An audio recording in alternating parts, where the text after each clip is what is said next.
कैराना से समाजवादी पार्टी की सांसद इकरा चौधरी सड़क हो या संसद बहुत ही संभल के और लोकहित में बोलने का प्रयास करती है। वो जानती है कि कैराना वह लोकसभा क्षेत्र है जहां कभी मकान बिकाऊ है के बोर्ड घर घर लगे होते थे और बताया जाता है कि हिंदू दुखी होकर के पलायन करना चाहते थे। जब इकरा चौधरी सांसद का चुनाव लड़ने के लिए मैदान में उतरी तब से गंगा यमुना तहजीब को आगे रखकर सांप्रदायिक सौहार्द का पूरा ध्यान रखती हैं। इकरा चौधरी को यह पता था कि सांप्रदायिक सद्भाव बनाकर ही चुनाव जीता जा सकता है। चुनाव के दौरान हिंदुओं के घर पर जाकर रोजा खोलने और उनके हालचाल पूछने, सुख दुख में बच्चे, महिलाएं, बुजुर्गों के साथ घर परिवार जैसा व्यवहार करती थी। चुनाव के दौरान यह भी जान चुकी थी कि एक मुस्लिम महिला को कैराना से बिना यमुना गंगा तहजीब के चुनाव जीतना नामुमकिन है।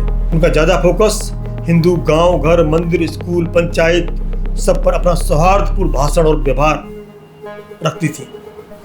चुनाव जीतने के बाद सबसे पहले संसदीय भाषण में उन्होंने अपने क्षेत्र से वैष्णो देवी यानी कटरा तक रेल मार्ग रखने की मांग रखी थी। क्षेत्र के विकास कार्यों में समानता रखने का पूरा प्रयास किया। संविधान पर चर्चा के दौरान संबल हिंसा का मुद्दा उठाया, नफरत और भेदभाव समाप्त कर संविधान की रक्षा की बात की थी। अल्पसंख्यक भारत के हो या बांग्लादेश के, सभी के साथ अन्याय नहीं हो, उनके हित की रक्षा होनी चाहिए, ऐसा उन्होंने बोला।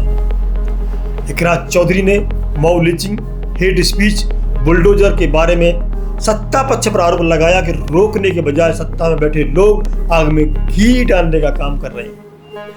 आगे बोली, आंखें मूंदे हुए हैं या घटनाओं को बढ़ावा दे रहे हैं। सत्ता पक्ष के धर्मनिरपेक्षता चरित्र पर गंभीर सवाल उठाए।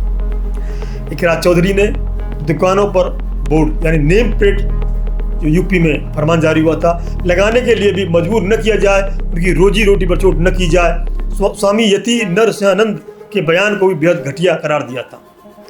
आज समाज में सबसे गंभीर मुद्दा लव जिहाद पर भी इकरा चौधरी कुछ यूं बयान देती हैं कि समाज में इस तरह के शब्दों का प्रयोग जहर घोलने का काम करता है। संविधान दूसरे धर्म में शादी करने का अधिकार देता है। आगे कहा कि एक खास समुदाय को टारगेट करने के लिए लव जिहाद शब्द का इस्तेमाल कर रहे हैं, जबकि यह एक सामाजिक मुद्दा है, न कि राजनीतिक मुद्दा। इसको जहर की तरह बनाकर समाज में डाला जा रहा है, जिससे पूरे समाज में देश को और लोकतंत्र को नुकसान पहुंचाया जा रहा है। इकरा चौधरी के उपयुक्त बयान संबल हिंसा, Mau lynching, hate speech, bulldozer, Bangladesh में हिंदुओं का मुद्दा या लव जिहाद का मुद्दा के साथ साथ गंगा यमुना तहजीब को और उनके क्षेत्र में किए गए विकास कार्यों को आप किस तरह देखते हैं, हमें अपनी राय अवश्य दें।